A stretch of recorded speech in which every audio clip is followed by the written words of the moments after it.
নমস্কার বন্ধুরা, হ্যাঁ আমি জিৎ গার্ডেন থেকে বলছি। অক্টোবর মাসে কুল গাছের কী পরিচর্যা করবেন সেই বিষয় নিয়ে আপনাদের সাথে রয়েছি।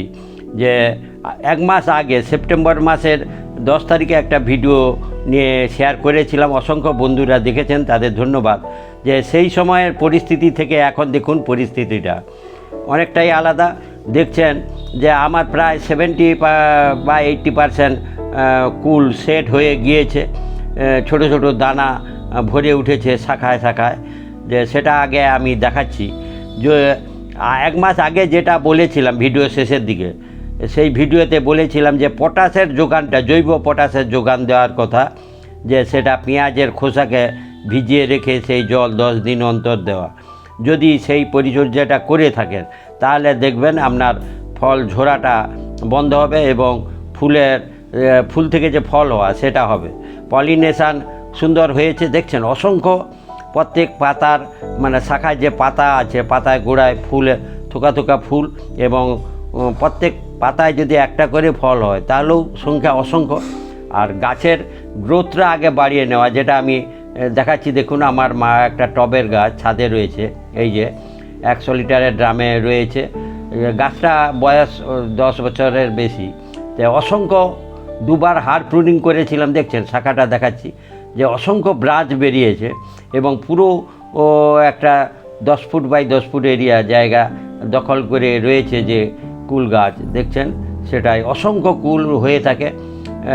সেটা পুরানো ভিডিও দেখলে বুঝতে পারবেন যে পরিচর্যাটা ঠিকভাবে করলে গাছে ফল হবেই।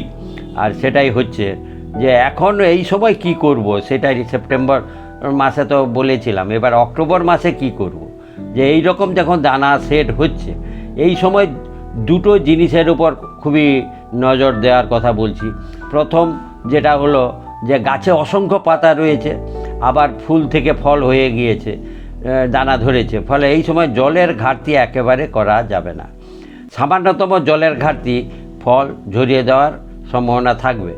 ফলে সেক্ষেত্রে নিয়মিত একটা পরিমাণ ঠিক করুন গাছের আকার অনুযায়ী, সেই অনুযায়ী জলটা প্রতিদিন সকালে জলটা দিতেই হবে।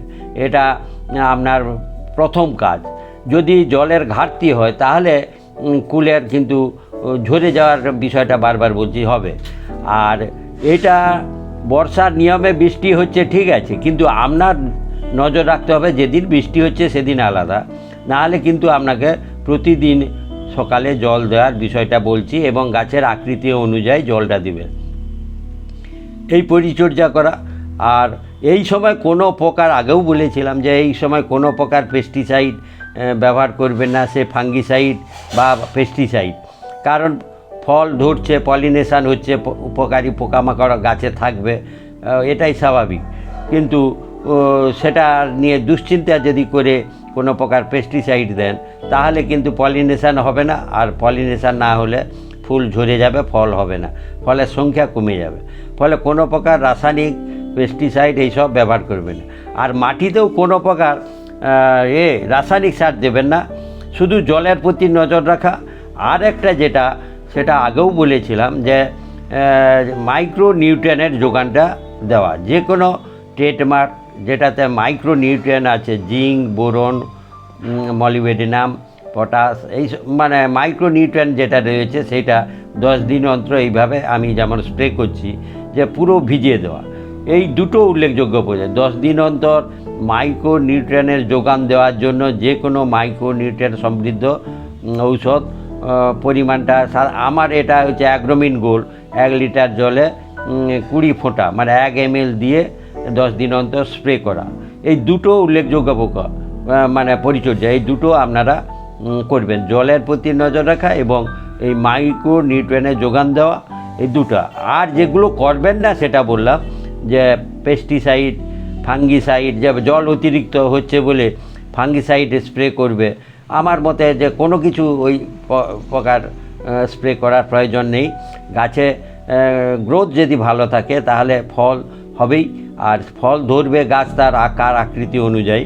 আপনি অনেক চেষ্টা করলেও যে অনেক করে নেবো গাছে ফল হয়ে যাবে এইরকম ব্যাপারটা নয়। গাছ তার নিজের ক্ষমতা অনুযায়ী ফলটা রাখবে আর বাকিগুলো জড়িয়ে দেবে।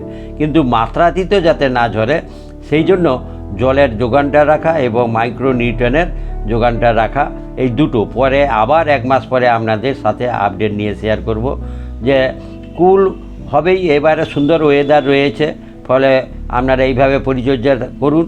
ভিডিও ভালো লাগলে আপনারা সাবস্ক্রাইব করুন।